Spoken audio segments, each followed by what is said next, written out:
नमस्कार, गुरु प्रणाम। मैं विज्ञात गुरु प्रेरणा की इस नई कड़ी में आपका बहुत बहुत स्वागत करता हूं। आध्यात्मिक चेतना और भौतिक चेतना दोनों विपरीत दिशाओं के रास्ते हैं। इंसान ये कभी नहीं ढूंढता जो उसे चाहिए। इंसान सिर्फ उसी को ढूंढने में उत्सुकता दिखाता है जो दुर्लभ है, असंभव है, दुर्गम है, जो मिलना मुश्किल है।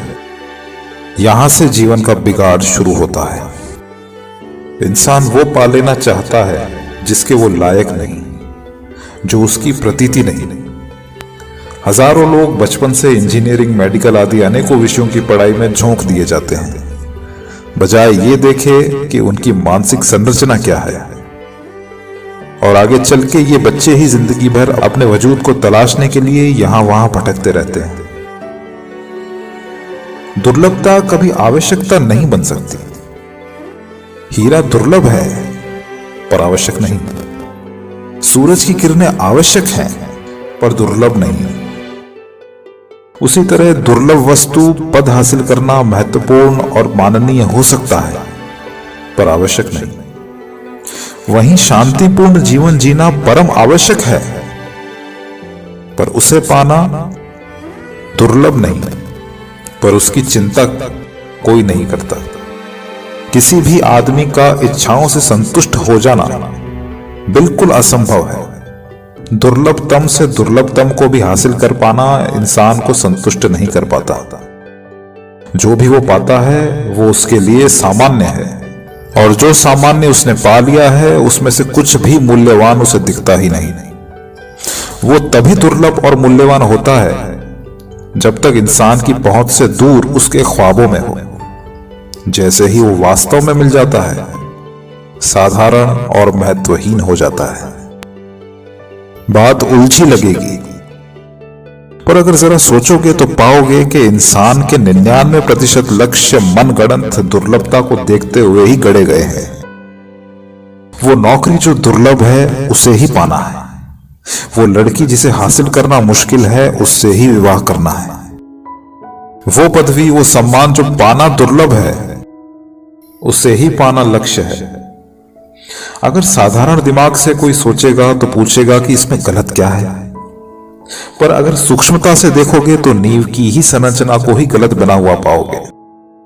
अपने बचपन में मैं अपने आप में आधा नास्तिक था। तब देखता था कि एक सज्जन रोज मंदिर में जाके नौकरी की अरदास लगाते।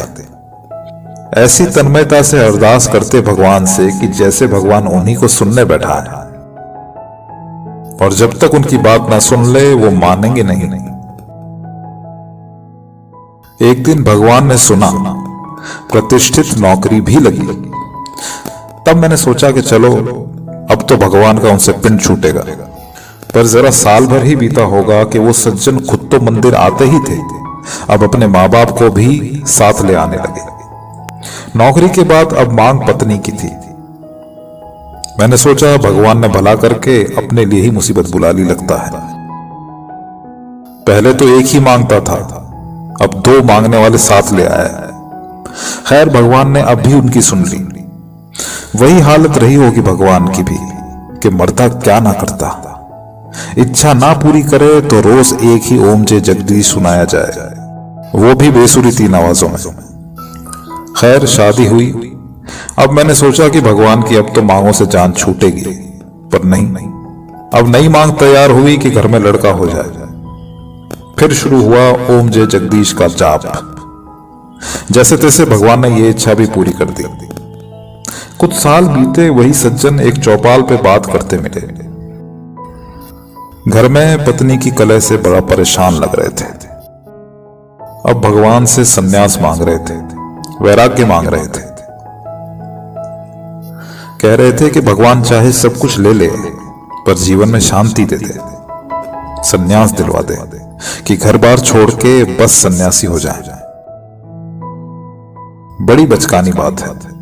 जो पाने के लिए आधा जीवन खर्च करा, जिसके लिए मिन्नतें की, ओम जय जगदीश सीखा, वो मिला तो उसे 10-12 साल भी नहीं झेल पा रहा है।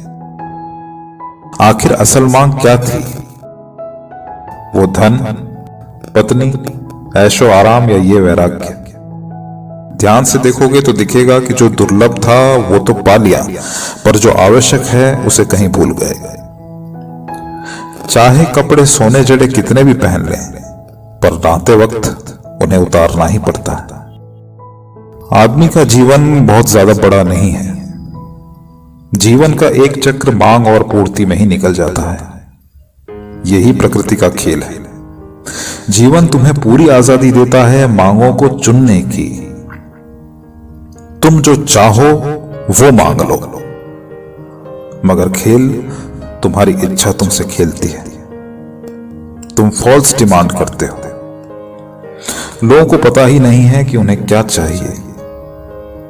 बात इतनी है कि यदि आपको घाव लगा है और दवाई लगने से वो चलता है तो आपका ध्यान जलन कम करने पे रहता है, ना कि घाव के भरने पे।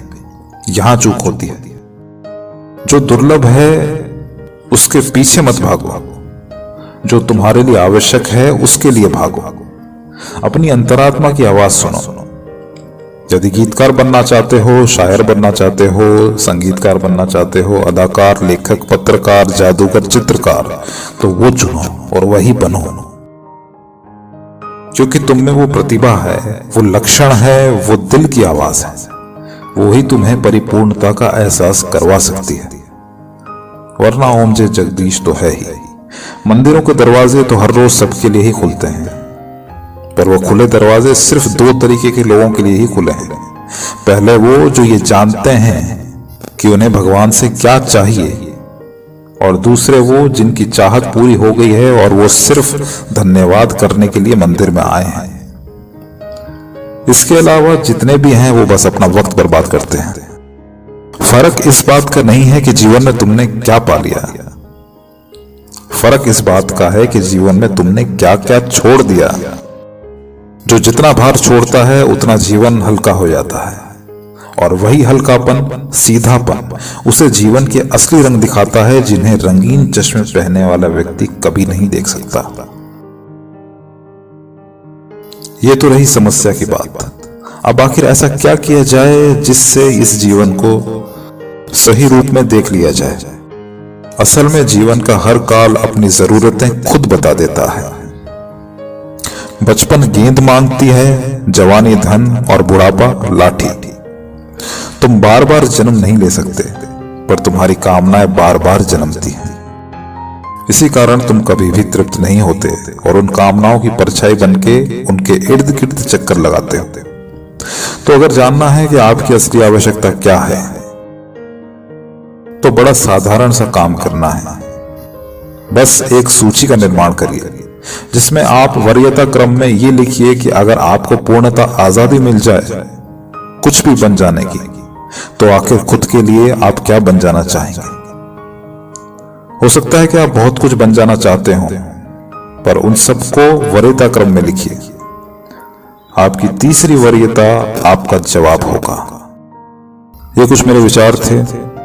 हो सकता है कि मेरे विचार आपको अच्छे लगे हैं, तो इस वीडियो को लाइक कर सकते हैं, शेयर कर सकते हैं, मित्रों के साथ इसकी चर्चा कर सकते हैं और चैनल को सब्सक्राइब कर सकते हैं। मुझे इतना आदर व प्रेम पूर्वक सुनने के लिए आप सभी का बहुत बहुत धन्यवाद। गुरु प्रणाम।